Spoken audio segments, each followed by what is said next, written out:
Hello, and welcome to Ending Physician Overwhelm. I'm your host, Dr. Megan Mello. I'm a family and obesity medicine physician, as well as a certified life coach for physicians. In this podcast, we talk about how the learned habits of people-pleasing, perfectionism, and a lack of boundaries show up in our lives and how they contribute to burnout, exhaustion, and overwhelm. The healthcare system is broken, my friends, but let's not wait for it to be fixed in order to feel better. Well, hello, my friends, and welcome to another special guest episode. Today, I'm excited to be joined by my friend, Dr. Ritha Belizaire. She is a general and colorectal surgeon, dual board certified, which I love because that's me too. And she is going to share her story with us, and I'm so glad for you to hear more about it. Ritha, welcome to the show. Thank you. Thank you so much for having me. I'm excited to be on it. So tell us a little bit about you, where you are, what you do. Sure. Yeah. So like you said, I'm a board certified general and colorectal surgeon. I am in Houston, Texas. My practice is based out of Houston. I recently opened my own practice, so solo private practice, colorectal surgeon, initially doing both general and colorectal surgery and starting to take a little bit of a pivot towards colorectal pelvic floor related diseases. I am a single mom. I have two kids, ages 5 and 2. And yeah, that's pretty much it. Yeah. And before we kick off, I'm just curious, how common is it in your experience for a colorectal surgeon to be solo practice? It's not something that I've seen before, but it's not my specialty, so I don't know. Yeah, no, it's not. It's not that common at all. It's not really common for many surgeons to be in solo practice. It used to be. Like my dad is a retired surgeon and he was in solo practice. That was when a lot of people were in solo practice. So everything. Right, exactly. Yeah, we'll get into that.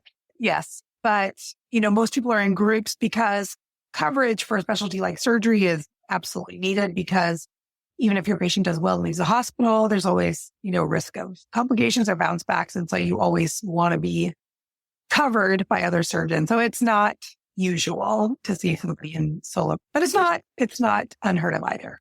Oh, yeah. Well, I'm wondering if we're going to see a pivot back towards that, kind of as the market practice change. But we invited you here to kind of talk more about your story because it's not just your medical work that's really interesting, right? But it's your story of being somebody who had opened their own solo surgical practice and intentionally choosing to be a single mom. We're going to start out, as we always do, really talking about kind of your experiences in navigating challenges and sharing stories of, kind of burnout and difficulties, right, of practicing medicine right now, because so many of us are experiencing trouble and feeling like we're alone. We're the only person who's feeling this way. Yeah. So tell us, kind of your experience with that. Yeah. So I did my residency at an academic center in Cincinnati. Had a great experience, actually. But that was my only introduction to how surgery is practiced. So my lens from the beginning was always academic surgery.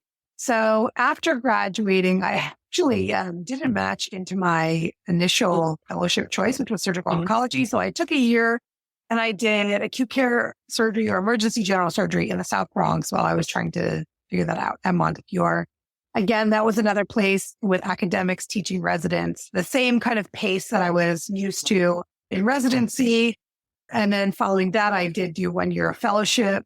Again, similar situation, residents, teaching hospital situation. And then my first job out of fellowship, it was not at an academic institution, but it was at a facility that did teach residents and medical students. But it was my first entry into what it was like to not be a trainee. Yeah, and it was a rough entry into medicine. And I knew that it didn't have to be that way, but I also, as I got sort of deeper into that job position, wondered if it was different elsewhere. So essentially, a lot of the things I ran into, and this was that particular environment, but a lot of the things I ran into were the feeling of, or like the implied discussion of scarcity, right? You gotta get out there. You gotta hustle. Otherwise, like, there's not enough patients and, the hospital needs to make money and this, that, and the other. And so We keep them overfull and right. yeah. Yeah. And so there's this implied thing about scarcity to the point where doctors not even in my specialty at this place were like fighting me for patients. And I was like, that doesn't make sense because we're not the same specialty. There's some overlap with like GI and other things, but it's like nobody's like trying anyway. So, and then it got to where like they thought I was competing with them. So they would never refer me. And they would literally refer outside of the hospital before they would refer to me. It got really bad. Anyway, so that was that was the first time where I was truly, there are times in residency where you're like, how do I get out of this? But it's kind of like, that's residency at the time. But we know that residency ends at some point. Right. We can just hang on by our toenails. But this was the first time where I was truly exploring leaving medicine altogether because I'm like, the things that I do love about practicing medicine, like I don't even get to do because I'm dealing with all of these other things. And so that was the first time I truly explored leaving surgery and leaving medicine and looking for other options. And I felt like I was always looking for something other than the reality I was living in. And I think at that time, I knew something was wrong. I knew I was in a toxic situation, but I didn't realize like that it was part of the burnout. Yeah. And that scarcity and that lack are so insidious, right? Not only in our environments, but it becomes, for many of us, a part of us. We feel like we are not enough, like we're not performing enough because that's the constant sort of message we get. There's not enough time, you're behind, so you need to do more, you need to increase your volume, you need to see more patients, always more, right? And then if we add in, a really competitive, toxic environment. Yeah. There were times where like I didn't think that any other place would be better because like you said, this scarcity, if we're struggling to get patients here, like they're doing the same thing. We're all competing for this one patient. That's what it felt like. So eventually, I had my first daughter when I was in New York and things just got really expensive. And I wanted to get closer to home and all of those things. So like the job doesn't feel fulfilling. I don't really see a way out of this other than just like leaving altogether. And then I needed my money to go further than it was going, if I'm being blunt. So I was like, I'm from Texas and I had a lot of friends in Houston. So I was like, let me explore that. So that's how I ended up leaving that job. And initially it was like, the relief. It was amazing. Like I had much more of a support system, certainly within the people that I worked with. I had admin support. And then I was like, okay, I'm back in this like academic setting that I was used to from residency. And so I felt very, very comfortable. And then, I was given this position as the vice chair of diversity, equity, and inclusion in a state that doesn't overtly support. So I was given this position with the best of intentions. And I took it with the best of intentions and enthusiasm. But the moment I took it, I immediately felt like a burden. I got to do this right. I got to do this perfect. I got to do this. I'm in academics. I got to prove to them that this is, there are issues related to diversity, equity, and inclusion. And what can we do about it? I thought I was going to have to change minds and do all these things. And I literally was paralyzed. Yeah. Paralyzed with perfectionism, paralyzed with fear, paralyzed that people are like, what does she know about this? And so I literally for a year I had this title and I did nothing, but I was losing sleep every single night for a year. I lost sleep over the fact that I was not doing this. Yeah. Well, and I don't know if this was your experience. A lot of people describe being in different leadership positions, sometimes brand new ones that are created, but sometimes ones that have been existing for a while, sort of given these titles, sometimes with pay, sometimes not, right? But there's no clear targets. There's no clear guidelines. There's no clear tasks to do, right? It's, well, here you go. We need to say that we've got an officer of blah, blah, blah. So you go do this, but you don't know what that involves, right? And then I don't know if this plays in for you as well, but sometimes we procrastinate. We feel like it has to be perfect or nothing can happen. So then procrastinate more. And we might feel some shame too of like, I ought to know what to do. And I don't. And I can't ask because I'm the boss.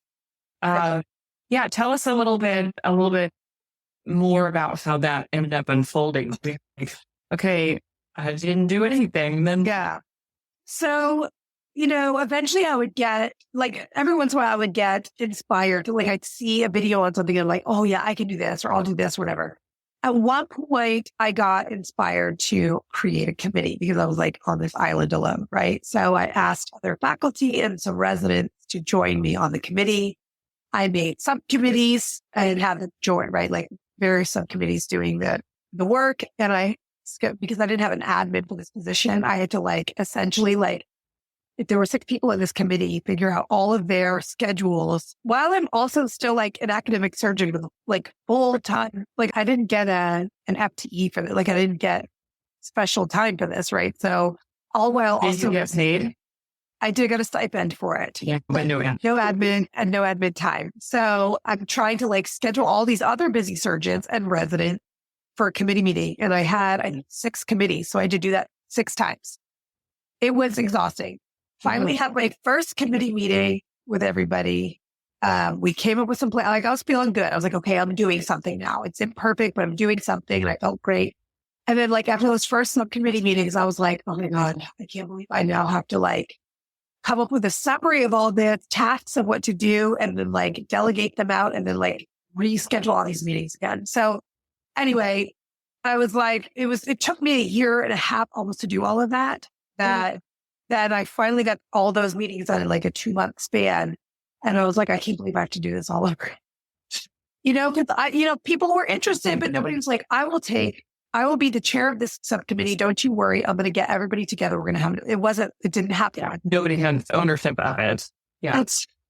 I'm curious about, on the institutional level, did they have any sort of targets or anything for you to accomplish, or did they just needed a title? I don't know. I know that the people in the Office of Diversity and Inclusion for the med school were very intentional about what they wanted, but there was a little bit of carte blanche. Don't do it. You do you. From the department or the division, not so much. Or you're the boss. Do what you want, right? So, sorry, long story short, so I sort of dragged that out, but eventually it got to where I was like, I'm not getting buy-in from the people that I thought I was going to get buy-in from. And I sent out an email asking a task I wanted to define terms, right? For DEI, we were going to put it on our website. And I came up with a list. It was a long list. It was 60 terms or something. And I came up with that list, came up with website resources, and I sent it out to the people. And I said, everybody define 8 terms, then we can be done with this. Not one single person. So I was like, okay, all right. And that was essentially the last thing I did. But I still had that in the back of my mind. And I realized that I'm doing all this work for free. Nobody were as well, right? They were not. Yes. They were also not paid. Yes. Well, I guess I was doing it for free. I was doing it for a stipend, but I was not getting honestly, I would have rather had the other help. Stipend. Yeah. So in that moment, I realized okay, this is taking up so much more of my brain power, my bandwidth, and I'm exhausted. And so that's where I started realizing okay, this academic thing is maybe not the right thing for me and is leading towards burnout. Yeah. Well, and we can experience burnout any place that we are, sort of spending time and energy that doesn't have defined stops and starts. That's our medical work, right? We take care of one thing and then there's more sick people over here. Or, with this kind of committee work, as you said, it was all this work to get these meetings set up and, organize these people. And then you have to do it again. And they're not really responding right to us for help. Yeah. So many really common elements right there, of the dysfunction of our medical systems. And, go have this committee, but everybody's going to be kind of lackadaisical because no one's being compensated. No one's being recognized for spending time on something that, we've declared important, right? Enough to, truly pay in terms of carving out admin time Yes. or support, Yes. but just, we'll give you a little money. Yeah. So it wasn't really surgeon money. It was, Well, it helps, but it's something, but you're right. yeah. It's all right. But yeah. And then that was sort of like, that was the biggest piece. But then I got to realizing like there were all these things that we were being asked to do for free in the name of academics and promotion.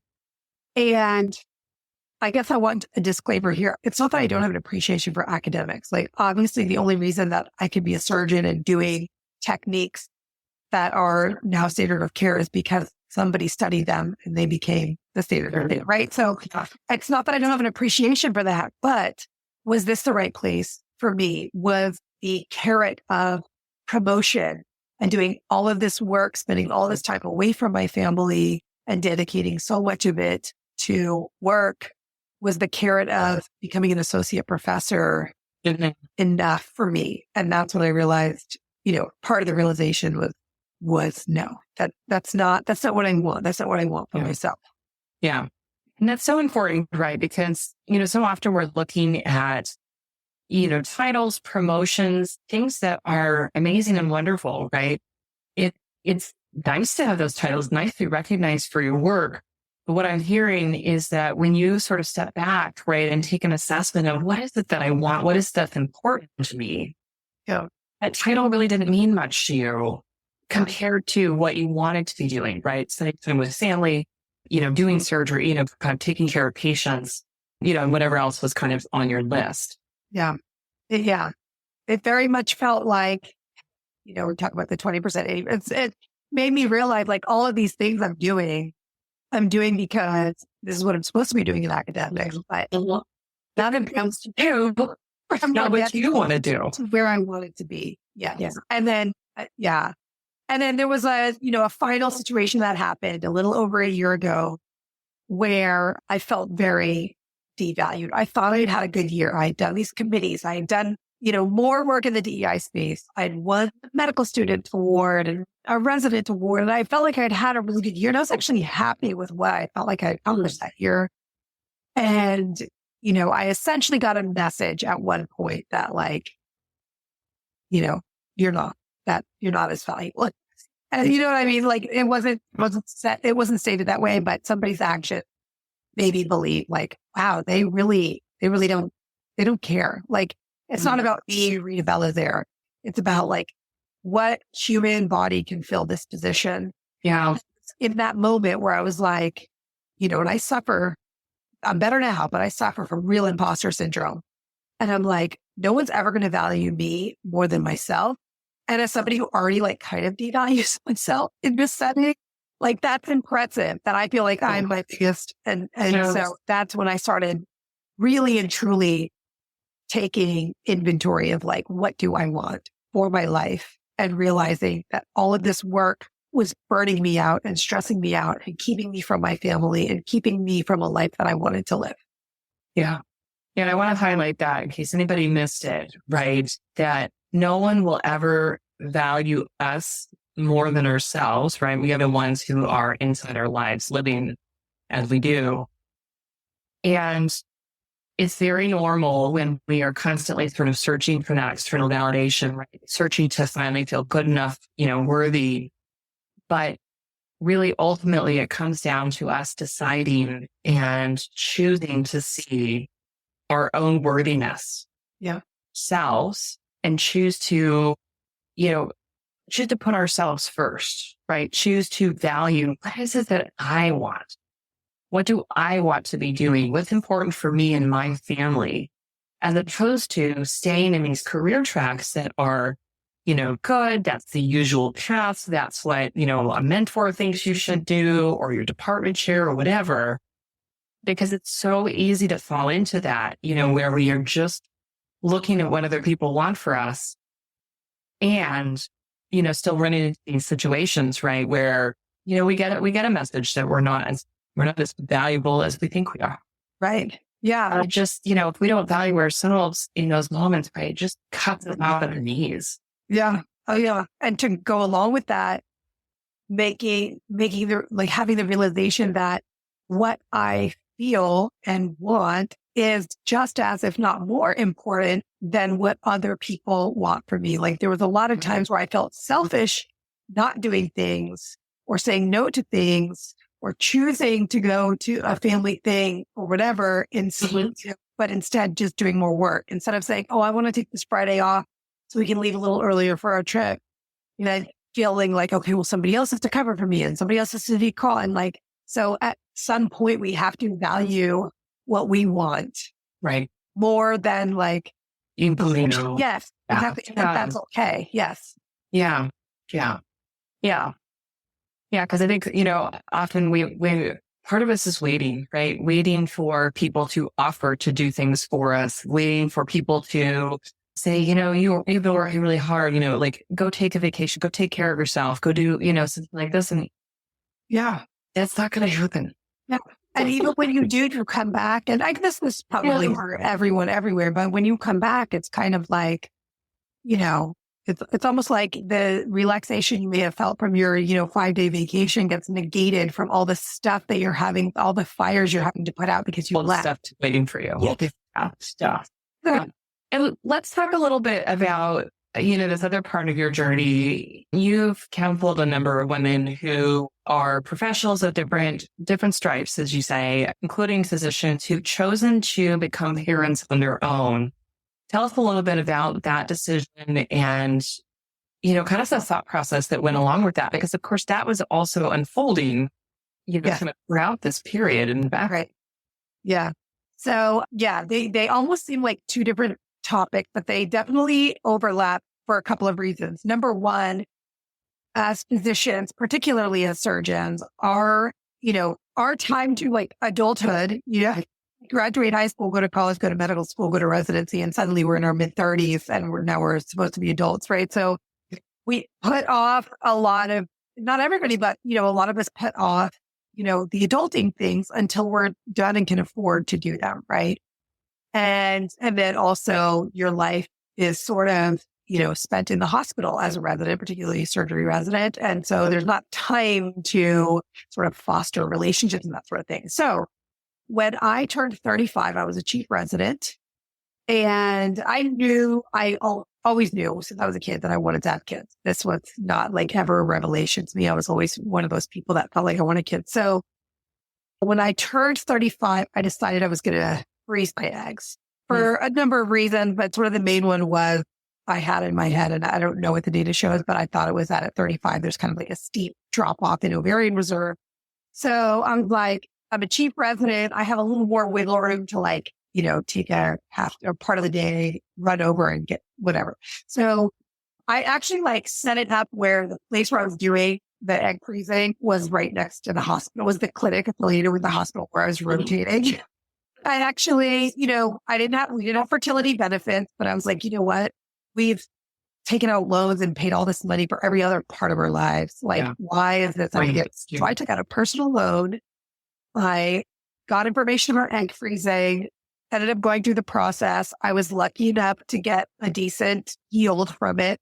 This out. And then I was able to sort of freeze those eggs and move on with my life. Like at that time, I wasn't ready to be a parent, but I knew that I wanted to preserve my fertility. So then I was in the Bronx, and then I was at a fellow, and I was like, really, really it was getting to where I was like, okay, I'm about to be an attending. I'm 37. Like I really want to be a mom. So I found this group in New York City. They're all over actually, but this one, because I was living in New York City, single was my choice, and they had meetups every month. And I was like, really exploring. I was starting to look at cryobanks and sperm donors and who would I choose? And this was all very like still cursory, like I still couldn't like picture myself really doing it, but I was like, I was gathering information. And then I met my friend, Dr. Kate Hirschner-Levy. She is an OBGYN in New York City. She's actually opening her own practice here pretty soon. But she and I were talking, and she was like, oh, do you ever want to have kids? And I was like, yeah, I think I'm going to do the, reproductive endocrinologist. I have an appointment coming up. And she goes, I don't really too much for this episode, but it's kind of a funny story. She was like, why do you need to go to a reproductive endocrinologist? She was like, you don't have infertility problems. You just have like a partner problem. So she was like, let me do it. And I was like, sperm is really expensive. You get one try. You get one try and that's it. So I almost hate telling the story because that's how I know that Amelia was meant to be. But, I figured out my cycle and this, that, and the other. And I was an attending. I had money. I was saving up. I was like mentally ready for it. I felt like I was financially ready for it. And then took this ovulation test and I texted her and I'm like, it's time. And so anyway, I'll spare you the rest of the details. But 2 IUIs later, I got pregnant with Amelia. So yeah, so she was born when I was still living in New York City. And that's when I also took, re-inventory your life after kids, right? You're like, okay, now I've got this thing that I love and I need to define what's most important to me. And that's when I started looking for the next move. But yeah, I will say this, the reason that these two things parallel is one, because we definitely push up our lives quite a bit. But two, a lot of the things that I hear from women are, well, I don't have a partner. I don't have a spouse. Like, and that is, for me, that was also plan A. That was absolutely plan A. And that's not everybody's plan A, but that was my plan A. I wanted a spouse, I wanted a family, partner, kids, all of that.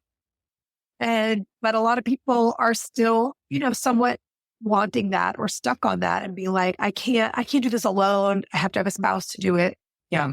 And so a lot of people will ask me, mostly professional women or physicians, when did you know that it was like time to just do it and sort of like, quote unquote, give up on the dream of having like that nuclear family? Yeah.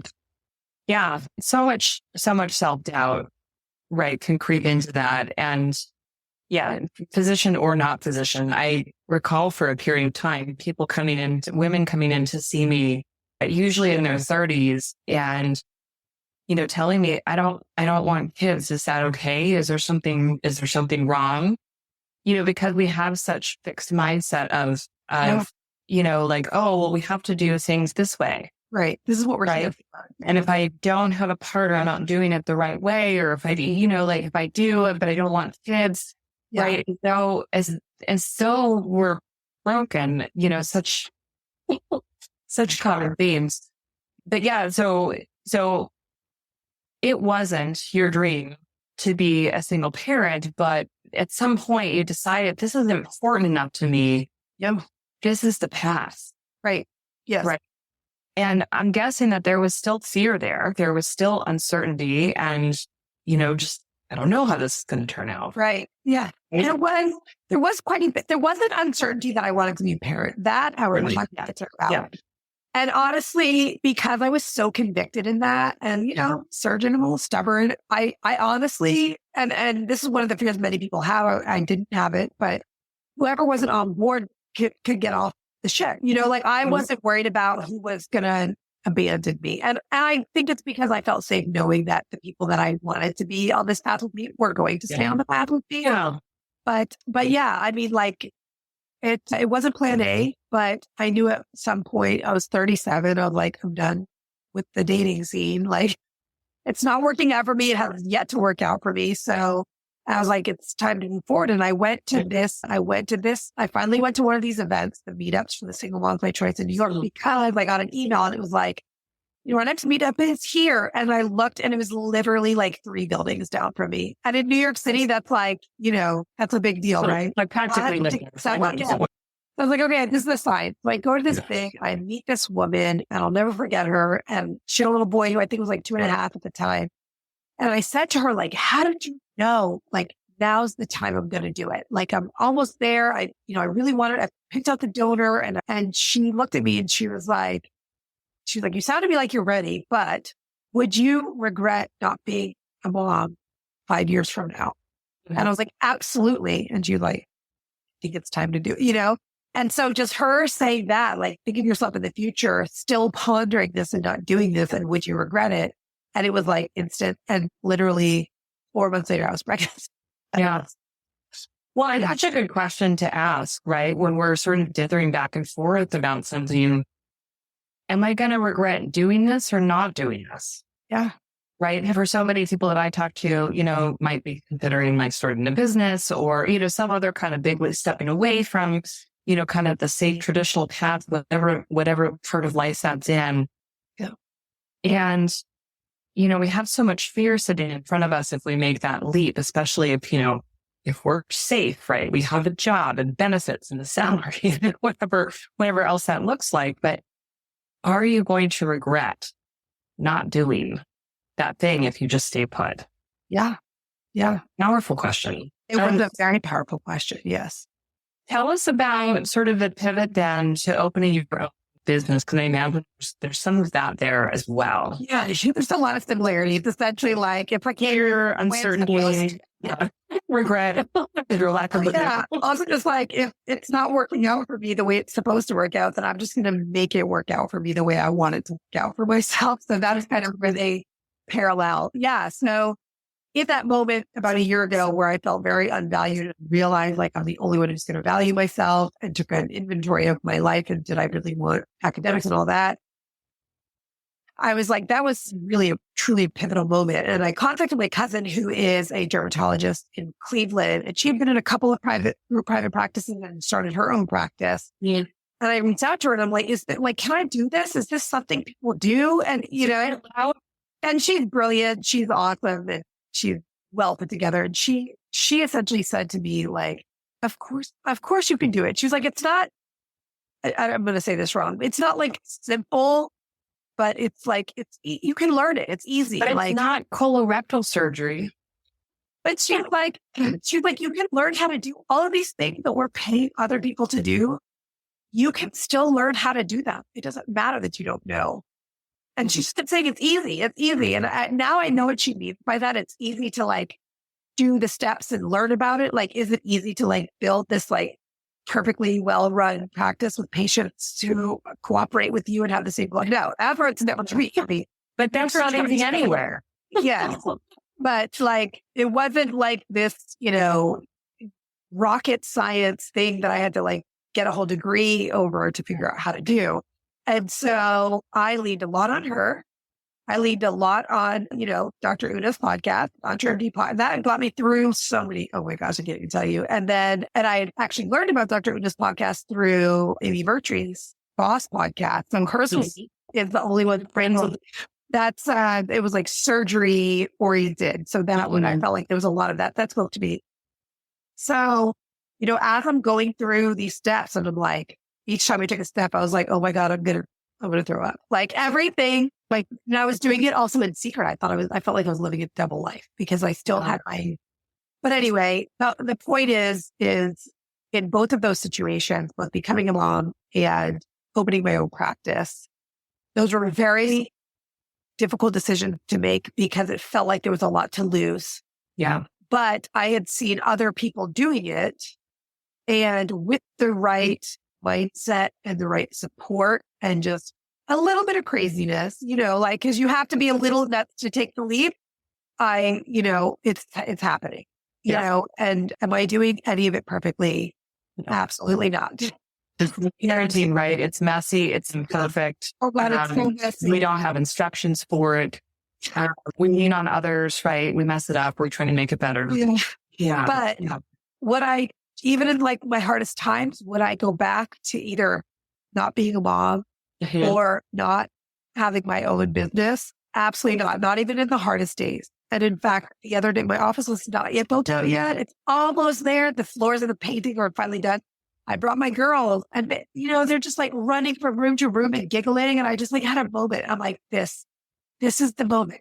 I have my girls, I have my family, I have my office. Like all of this is mine. Yeah. And literally you built it.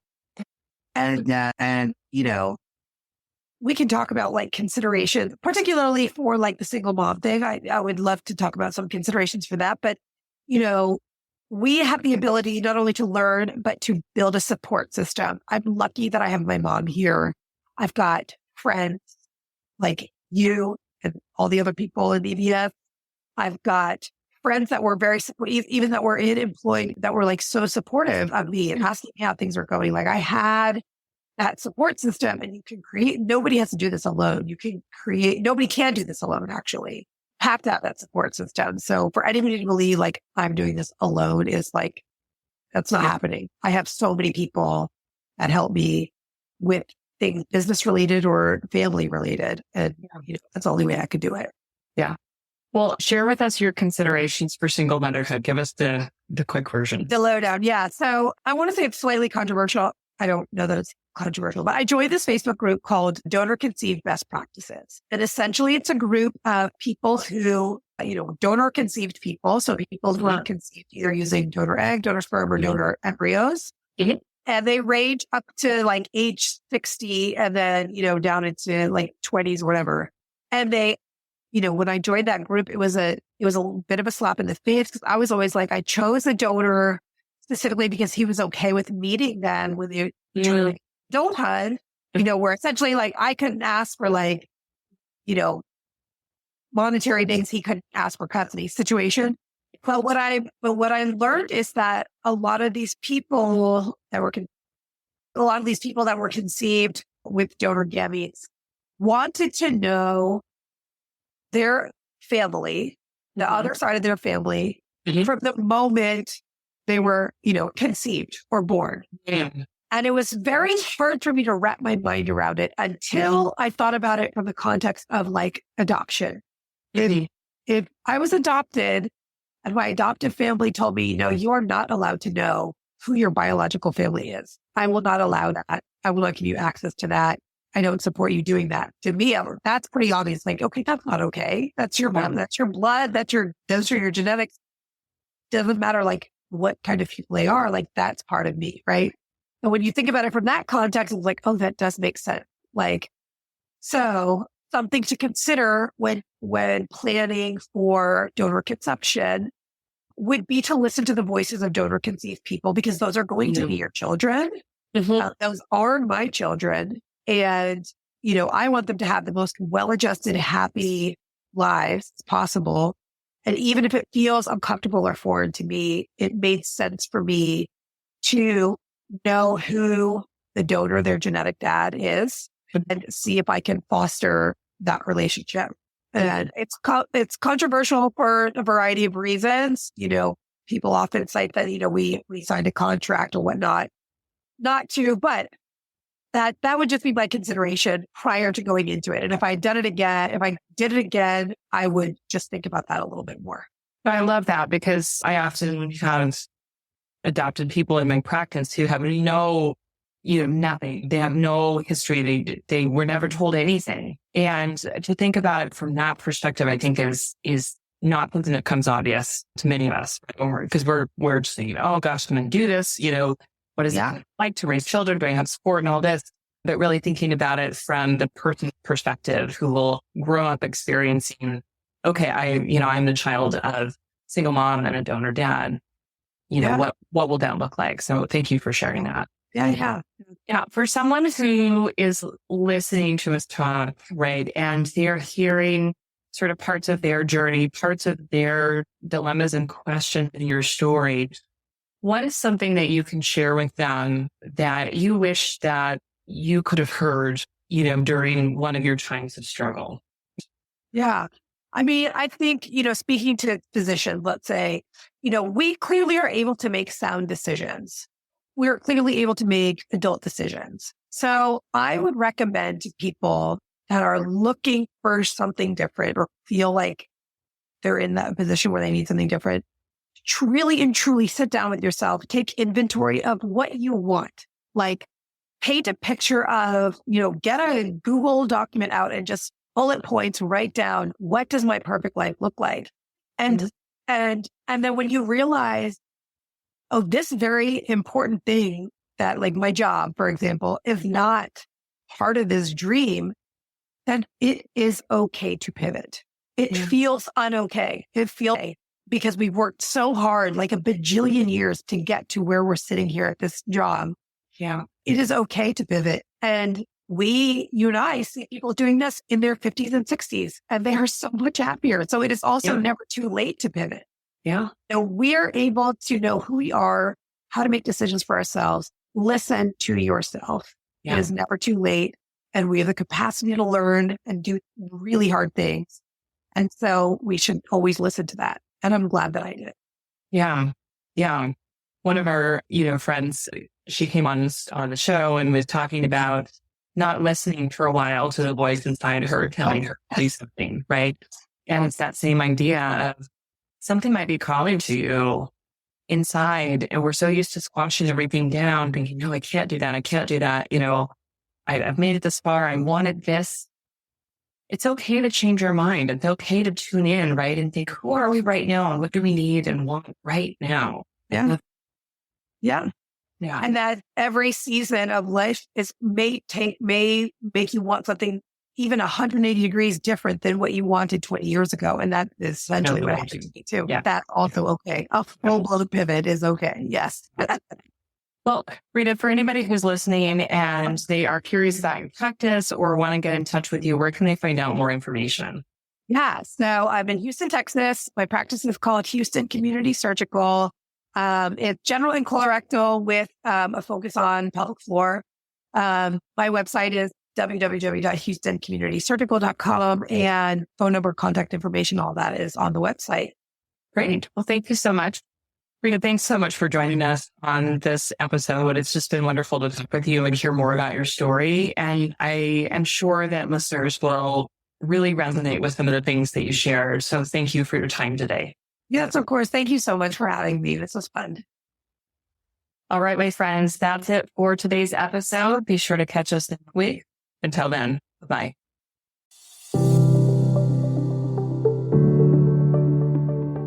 Well, that's our show for today. Thank you as always for listening. To learn more about my coaching programs, head to www.healthierforgood.com. And if you love this podcast, please drop us a review on iTunes or support the show by clicking the link in the show notes. Until next time, take care.